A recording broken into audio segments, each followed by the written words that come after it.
نحمدہ ونصلی علی رسولہ الکریم اما بعد۔ میرے دوستو، حضرت انس رضی اللہ عنہ فرماتے ہیں کہ نبی صلی اللہ علیہ وسلم نے ارشاد فرمایا کہ جس مسلمان کے 3 بچے بالغ ہونے سے پہلے انتقال کر جائیں، اس کو اللہ تعالیٰ ان بچوں پر مہربانی کی وجہ سے جنت میں داخل کریں گے، یا ان بچوں کی وجہ سے اللہ تعالیٰ اس کو جنت میں داخل کر دیں گے۔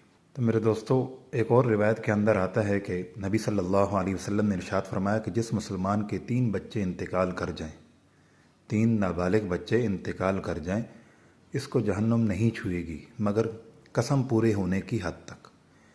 تو محدثین نے اس کا مطلب یہ لکھا ہے کہ اللہ جل شانہ نے قرآن مجید کے اندر ایک چیز کا فیصلہ کر دیا ہے، وَإِن مِّنكُمْ إِلَّا وَارِدُهَا كَانَ عَلَىٰ رَبِّكَ حَتْمًا مَّقْضِيًّا، تم میں سے ہر ایک کو جہنم کے اوپر سے گزرنا ہے۔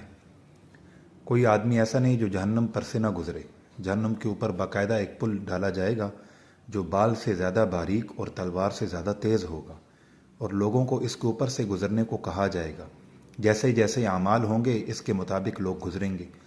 بعض لوگ بجلی کی تیزی کی طرح گزر جائیں گے، بعض کے بارے میں آتا ہے کہ وہ تیز ہوا کی طرح گزر جائیں گے، اور بعض تیز رفتار گھوڑوں کی طرح گزر جائیں گے، اور بعض وہ بھی ہوں گے جو گرتے پڑتے کسی بھی طرح سے پار ہو جائیں گے، اور بہت سے ایسے بھی ہوں گے کہ جہنم کے انگارے ان کو اپنے اندر کھینچ لیں گے اور وہ کٹ کر جہنم میں گر جائیں گے۔ بہرحال میرے دوستو، پل صراط کا مرحلہ بڑا گھٹن والا ہے، اور نبی صلی اللہ علیہ وسلم ارشاد فرماتے ہیں کہ ہر ایک کو اس کے اوپر سے گزرنا ہے، اور یہ آدمی جس کے 3 نابالغ بچے انتقال کر گئے ہیں، اس کو بھی جہنم کے اوپر سے گزرنا تو ہے، لیکن اللہ جل شانہ جہنم کی آگ کو اسے چھونے نہیں دیں گے۔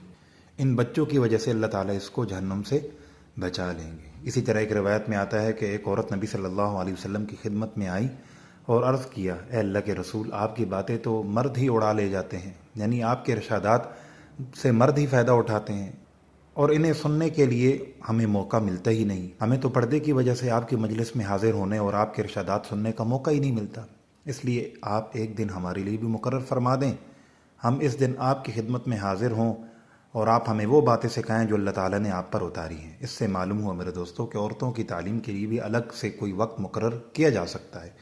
تو حضور صلی اللہ علیہ وسلم نے ارشاد فرمایا، اچھا فلاں فلاں دن تم لوگ جمع ہو جایا کرو۔ چنانچہ عورتیں جمع ہو گئیں، نبی علیہ السلام نے ان کے پاس تشریف لائے اور وہ باتیں جو اللہ تعالیٰ نے آپ پر نازل فرمائی ہیں وہ ان کو سکھلائیں۔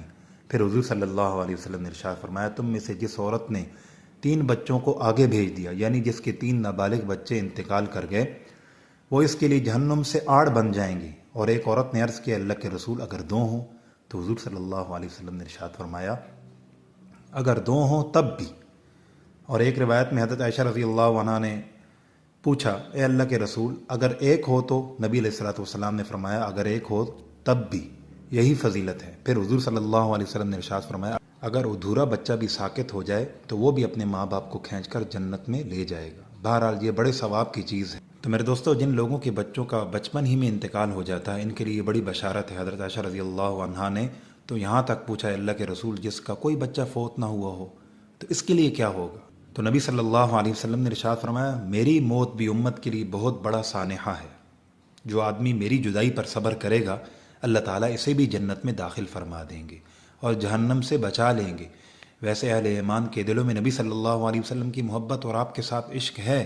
جب آپ کا تصور آتا ہے تو اہل ایمان کی تمنا ہوتی ہے کہ کاش ملاقات کی نوبت ہوتی، اور اس طرح آپ کی جدائی صدمہ کا باعث ہوتی ہے۔